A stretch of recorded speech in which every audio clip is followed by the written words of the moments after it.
Um, Hello, everyone, and thank you for joining us. My name is Emma Hughes, and I am from Argus Community with the C.A.T.C.H Program. And I also have my colleagues here with me today. We have Albert, Rosina, and Edward, and then as well as our tech person, Sean. So we will be talking today about the common cold, the flu, and COVID-19. You can go to the next slide.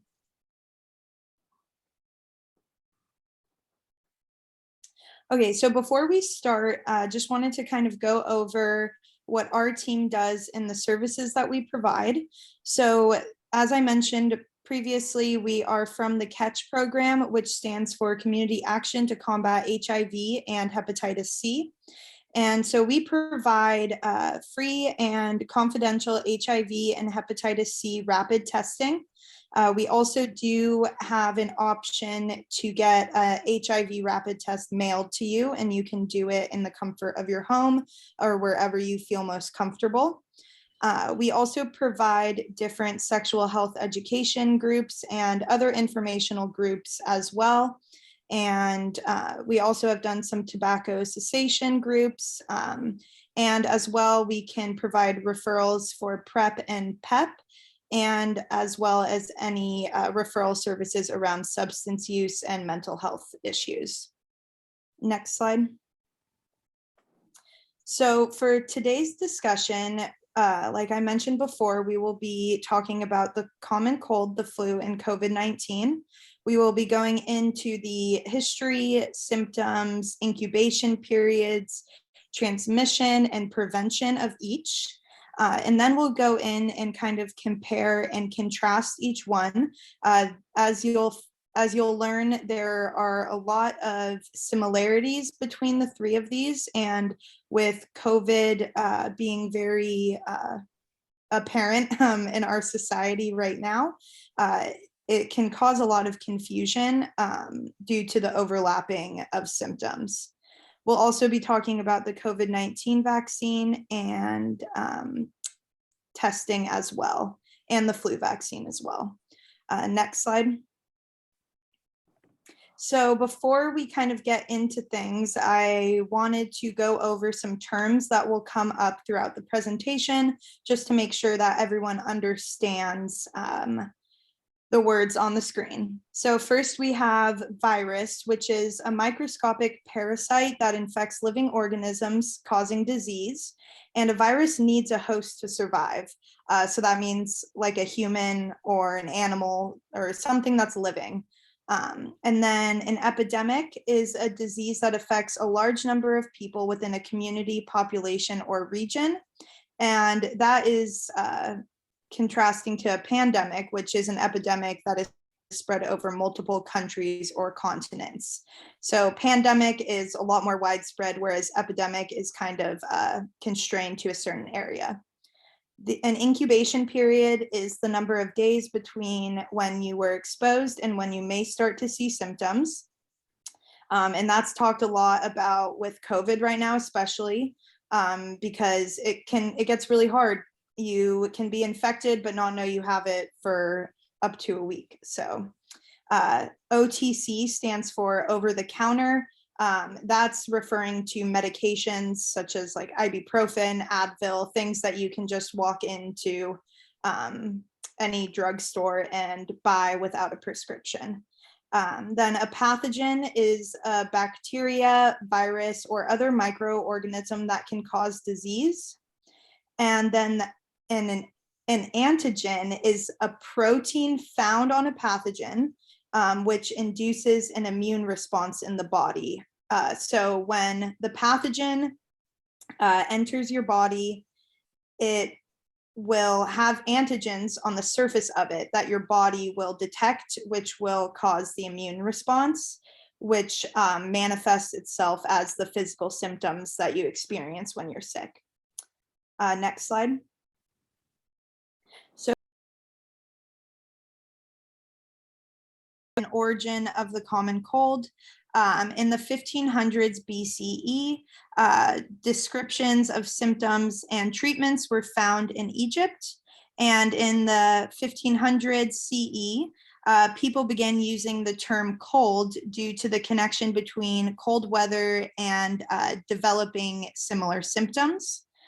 And in the 1950s and 60s, researchers were able to formally identify viruses caused by the cold. And those are the adenovirus, parainfluenza virus, rhinovirus, enterovirus, and coronavirus. And here on the bottom right of your screen, you can actually see a little microscope image of the virus itself. Next slide. And so some symptoms, there is a gradual onset of symptoms. So some common ones you might experience are runny nose, sore throat, cough, congestion, fatigue, and sneezing. And a rare symptom is a fever, and it would be more low-grade fever with the cold, so between 99 and 100 degrees. And the gradual onset of symptoms means that, like, you would wake up one day with a runny nose, next day sore throat, then a cough, and then it kind of just continues. And you'll experience symptoms on average about 7 to 10 days. And it's not like awful symptoms that whole entire time. They can come and go. Some treatment tips for the cold are hydration, a saltwater gargle, get some rest, acetaminophen and over-the-counter medications, any warm liquid to soothe your throat. Trying a humidifier would work as well, and honey and ginger. Next slide. So for transmission and prevention of the cold, there are over 200 virus strains that can cause the cold, and those I mentioned previously. And then for transmitting the cold, there's two ways, either direct contact or indirect contact. For direct contact, it's person to person, which means like close contact, touching people, kissing, hugging, like sleeping in the same bed. If you have a roommate or someone that has a cold, you share a lot of the same services, which connects to indirect contact. So let's say my roommate has the cold and she's cooking in the kitchen and everything like that, just kind of living because of her infection that can spread and contaminate objects around the house, for example. And then airborne particles as well. Someone coughs, sneezes, something like that. For prevention, as for most viruses, it's best to stay away from infected people, avoid touching your eyes, nose, and mouth, and wash hands regularly. And there is an error on this slide. It says to get vaccinated, but there is not a vaccine for the cold. So please disregard that. Next slide. So now we'll jump into the flu, also known as influenza. Next slide. So some history and origin of the flu. In 400s BCE, Hippocrates reported an illness in northern Greece which spread to the southern islands. And then in the 1300s Common Era, a flu epidemic hit Florence, Italy, which was also known as influenza di freddo, which translates to cold influence. And in 1580, the flu epidemic spread from Asia to Europe and Africa, and many other epidemics also occurred over centuries. The flu has been around for a while. And so more recently, in 1918, was the Spanish flu pandemic. In 1997, was the highly pathogenic avian influenza, also known as H5N1. And in 2009 was the swine flu, also known as H1N1. Next slide. So for symptoms of the flu, there are some similarities and differences compared to the cold. So there is an abrupt onset of symptoms, not gradual. So you'll wake up one morning feeling a lot more sick than if you had the flu or the cold, excuse me. And symptoms will last for about 5 to 7 days. Some common symptoms include a high-grade fever, which is 100 degrees or more, cough, headache, body aches, sore throat, and fatigue. Some rare symptoms are shortness of breath, diarrhea, vomiting, and a runny or stuffy nose. And for some treatment tips, it is you can get over-the-counter medication, continue to hydrate, get rest, take pain relievers, and more serious infections may require an antiviral medication, which would need to be prescribed by your doctor. So if you have a very bad fever, if your symptoms are really bad and you feel like you need to seek medical attention, definitely do that. And they may prescribe you some more intense meds to help you out. Next slide. So for transmission and prevention for the flu, it is, again, it's essentially the same thing as the cold. Direct contact, indirect contact, person to person, if you're very close to someone, coughing, sneezing, all the good stuff. And prevention is the same as well. Stay away from infected people, avoid touching eyes, nose, mouth, wash your hands, and get your flu shot. Flu shot changes every single year, so it's best to stay updated on that. Next slide, please. So now we'll go into COVID-19, which now I will hand it off to my coworker, Rosina. Thank you, Emma. So now we are moving on to COVID-19. Sean, can you please on this slide? Yeah. So before we move on, we will look at some of the history behind COVID-19. So in December 2019, there was an outbreak of COVID-19 in China, in a town called Wuhan, and this occurred in a supermarket where there was the COVID virus was being found in seafood. So in the beginning, there was a reported case of pneumonia, which was the cause wasn't known. So in January 7, 2020, the Chinese authorities identified and isolated the causes as novel coronavirus. So I remember in January 2020, we were all making fun of the COVID-19, especially I remember a video by Cardi B where she was saying, Corona is coming, and then people will be running away. We all made fun of it and didn't know we would get to this stage as we are now. So in January 2020 to June 2020, it has the virus has mostly reported in China. And in February 2020, the virus has spread to Iran, Germany, Italy, France, Spain, UK, in the US here, in Australia, and also in India. In June of 2022, the virus has reached majority of the countries in the world, with comparatively lower cases throughout Africa and Greenland.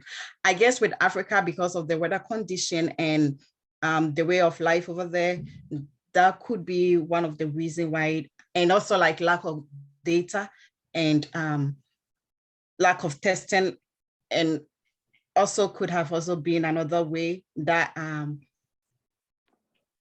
the cases over there could be that could also be the reason why there was a lower cases reported over there. Can we move on, Sean?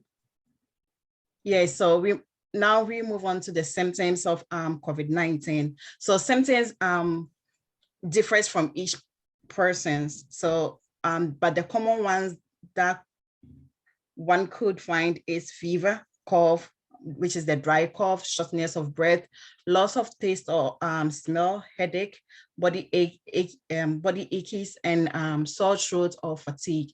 I remember also when I had it in April 2020, I didn't have any taste of smell. I couldn't eat and lost weight, had to use the bathroom. I kept going and going and going. and I felt the fatigueness and then body aches. To me, I felt like it was like kind of compared to, I don't know, like if most people who have lived in the African countries would say it's like its symptoms is similar to malaria. That was how I felt when I had it in April 2020. And some people too may experience sneezing, running nose, or stuffy nose. Each person is different, so it depends on your body. And like if you have underlying conditions such as high blood pressure, diabetes, you stand a high risk of developing severe symptoms with regards to COVID-19. Edward, do you have something to add to it?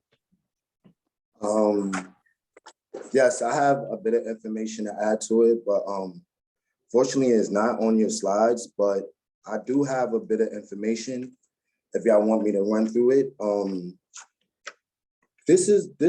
I have a paper here. I don't know if you guys can see me, but I have a paper here. It's called The Truth About COVID Vaccines, right? And this paper, it describes some of the misconceptions about the COVID vaccine, and it has some of the updated information in regards to the COVID vaccine. So I'm gonna just go over a few of the misconceptions that were out there through the social media and things of that nature. The first thing it says, you cannot get COVID-19 from the vaccines. The vaccines used in the US do not contain the virus that causes COVID-19. This means that a COVID-19 vaccine cannot make you sick with COVID-19. Second, the COVID-19 vaccine does not change your DNA. The COVID-19 vaccine used in the US contains genetic material that instructs the body cells to start building protection against the virus. However, the material never interacts with your DNA. This means the genetic material in the vaccines cannot affect your DNA in any way. Because many people had misconceptions being that the vaccine is a mRNA type of vaccine, that it would change your DNA due to the similarities in the terminologies. Okay. Thirdly, it is safe to get vaccinated even if you have allergies or another health condition. People with health conditions such as diabetes, asthma, or heart disease can get vaccinated. Many people with health conditions have a higher risk of severe illness from COVID-19, so it's important to get vaccinated. The only reason someone may not be able to get a COVID-19 vaccine if they have an allergy to an ingredient in the vaccine or had a severe allergy to another vaccine or injectable medicine. They still may be able to get vaccinated, but should talk to their healthcare provider before doing so. You should get vaccinated even if you had COVID-19 and have antibodies. The Centers for Disease Control and Prevention and other experts recommend getting vaccinated even if you have already had COVID-19, since you can get COVID-19 again. Getting vaccinated is a safe way to help strengthen your immune system to lower your chance of getting COVID-19 again. The vaccines may also give you better protection against new, more contagious variants of the virus, like the Delta variant. Also, you should get vaccinated even if you are young and healthy. Young and otherwise healthy people have gotten very sick and died from COVID-19. More contagious variants of COVID-19 are causing more young people to get COVID-19 and to be hospitalized. COVID-19 can also cause long-lasting health issues such as difficulty breathing, muscle and joint pain, headaches, and tiredness. Further, getting vaccinated helps protect your family and friends, as people who are vaccinated are less likely to get and spread the virus. Also, in the CDC, they talk about something that's called herd immunity. That's mean when a certain number of the population has been vaccinated and that the disease won't spread even larger, because being at a certain amount is vaccinated already, it will shorten its spread. So herd vaccination might be 80% vaccinated in America. So once we reach that, it'll be less severe. Herd immunity is when enough people have protection against the disease that the disease is unlikely to spread. There's still COVID-19 transmission in New York City and elsewhere. Experts agree that we have not achieved herd immunity. Every eligible person should get vaccinated to protect themselves and otherwise. There are also talks about fertility in women. So this is another fact to disprove the misconceptions out there. It is safe to get vaccinated if you want to have a baby somewhere. Claims linking the COVID-19 vaccines to fertility problems have no scientific evidence supporting them. The CDC and other experts say it is safe for people who may want to have a child to get a COVID-19 vaccine. People are trying to become pregnant now or who plan to in the future should get vaccinated.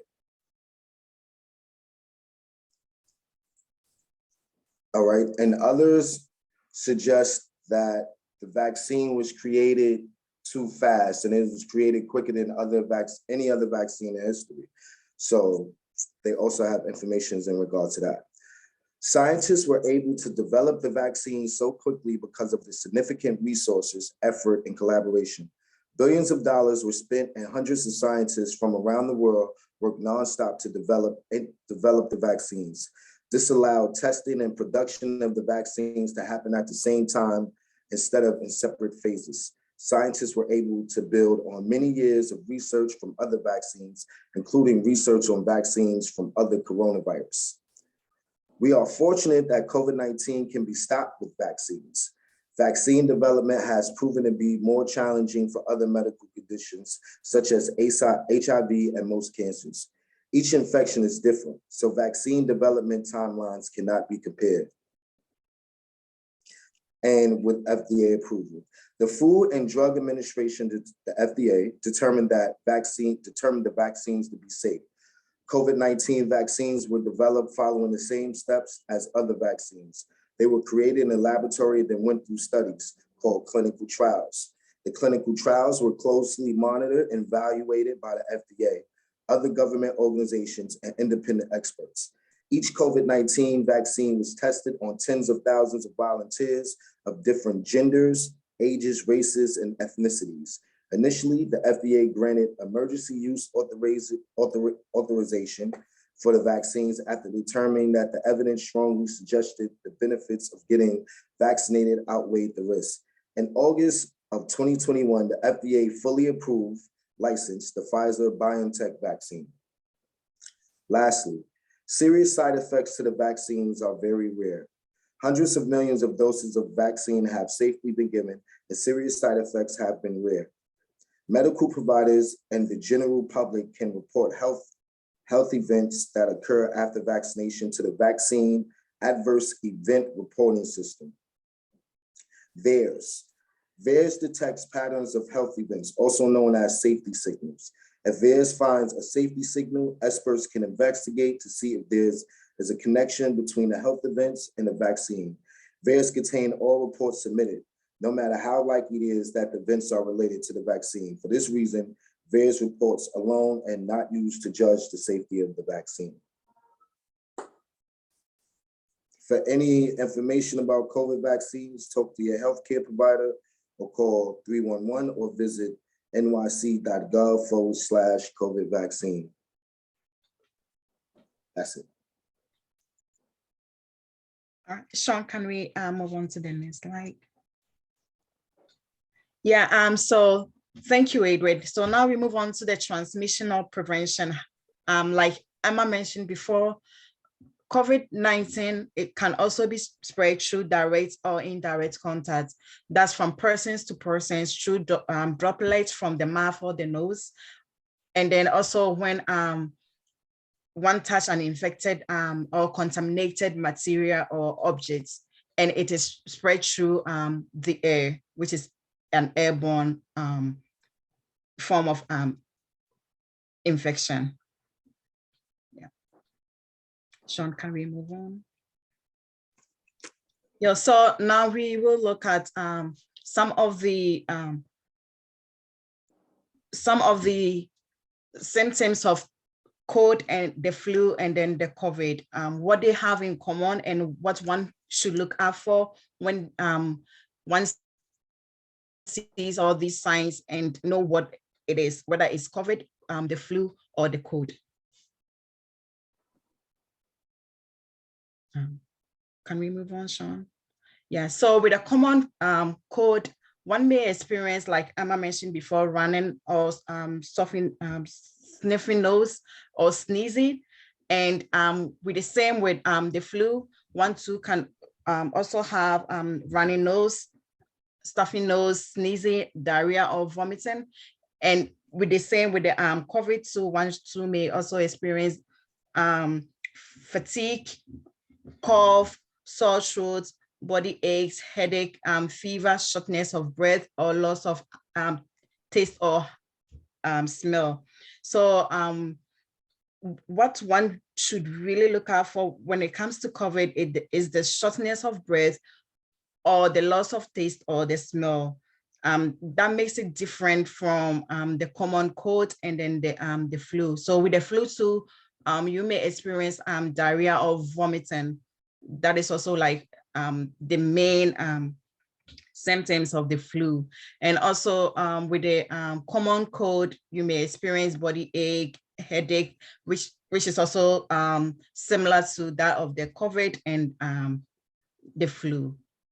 So it's kind of the same, but there are some few things that, which is the shortness of breath with regards to COVID-19, and then the vomiting with regards to the flu. So those are the some of the symptoms that one has to look out for when it comes to the common cold, the flu, and then COVID-19. Can we move on to the next slide? Now let's talk about the incubation period. So with the common flu, it takes 1 to 3 days for one to show symptoms, and the number of days between when you were infected with a person and when you might see symptoms. So when we talk about incubation period, is that's the number of days where one may show symptoms when one gets infected and then like show symptoms. So with a common cold is from 1 to 3 days, and with the flu is from 1 to 4 days, and then with the COVID is 1 to 14 days. So it's used to determine how long someone needs to stay away from one another. So with the COVID-19, that means you have to isolate from 1 to 14 days. And with the flu is 1 to 4 days. And with the common cold is 1 to 3 days. So from here, we could see that with the days that one has to isolate, or the incubation period between the common cold, the flu, and then COVID. With COVID is like, it takes a long time for one to, fully recover from the infection.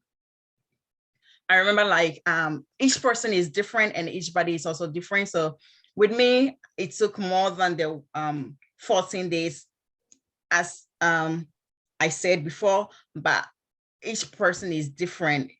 Some get it away, some fight the infection like within 3 days. Some too, it takes longer than 3 days, or even longer than the 14 days. But on average, it's like from 1 to 14 days, as reported among most people.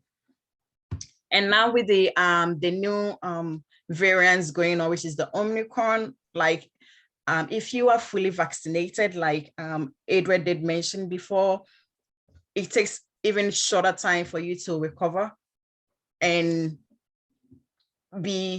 test like negative again. I remember when my son had it, and I got him tested like after 5 days, and he tested like negative, like there is no virus or nothing in his system right now within 5 days. I guess it's because he was fully vaccinated. That is why. And then me being fully vaccinated, I didn't have any symptoms at all, like no headache, nothing. So like Adrian did mention of, is very important for each and everyone to get vaccination, because the vaccine helps a lot. Can we move on to the next slide, Sean? Yes, so with vaccination, like I said, from the flu, there is a vaccination from the vaccine for the flu, and there is also a vaccine for the COVID-19. With the flu, it's from 6 months and then upwards, and it's seasonal. And with COVID-19 it's from 5 years and upwards, and it's 2 doses, which is 2 shots in the arm and 1 shot. So you get 1 shot, and then the second shot is at you get a second shot within 3 weeks, and then you get a booster like 6 months after the second shot. And then with I think with the COVID-19, so in June 2022, I guess we may have a vaccine for children younger or under the age of 5 years, and it's still ongoing. So there is hope. Can we move on, Sean?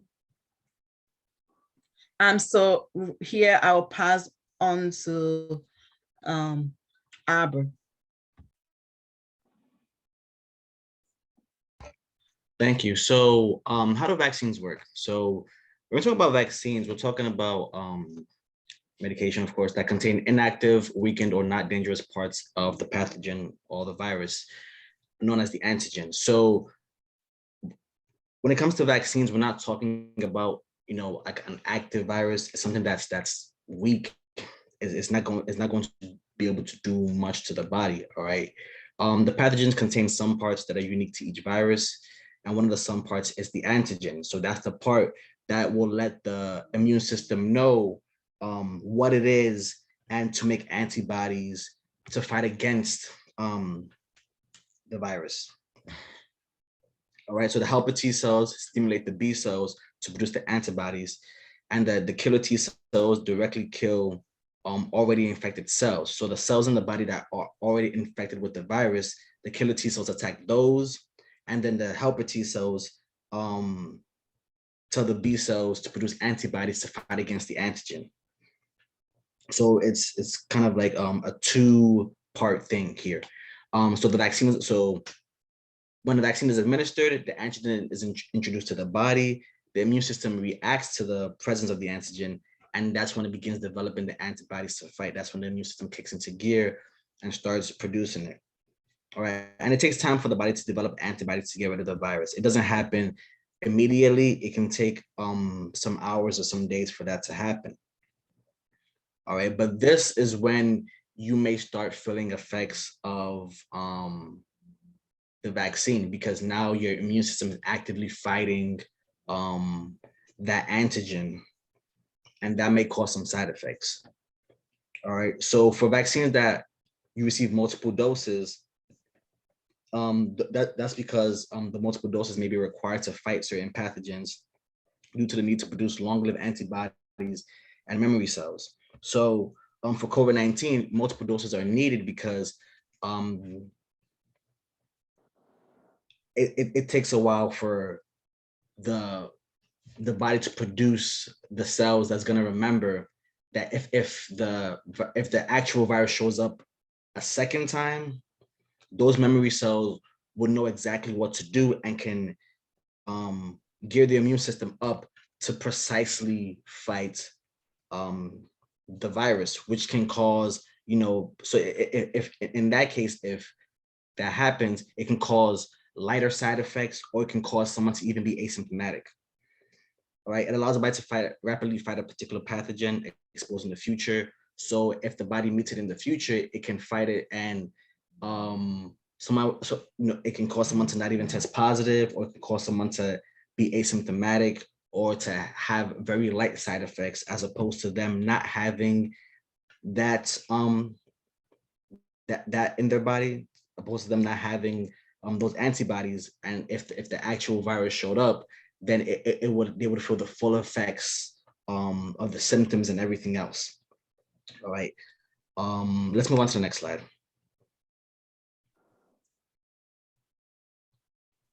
All right, so COVID-19 testing. So for the testing, who should get tested? So if you have symptoms, you should get tested. If you have loss of taste or smell, if you have a fever, if you have chills, you should get tested. Also, people who have been exposed to someone with COVID-19, all right, whether or not they had symptoms, whether or not you have symptoms, if you've been exposed to somebody, you should get tested. All right, if you're fully vaccinated, you wait 5 to 7 days after exposure, so a few days to about a week. That's if you don't have symptoms. if you're not vaccinated, you should get tested immediately. And if the result is negative, wait another 5 to 7 days and get tested again. This is because of the incubation period. If you get tested immediately, it might be a short time between your exposure and your test, and that time may not be enough for the virus to fully incubate.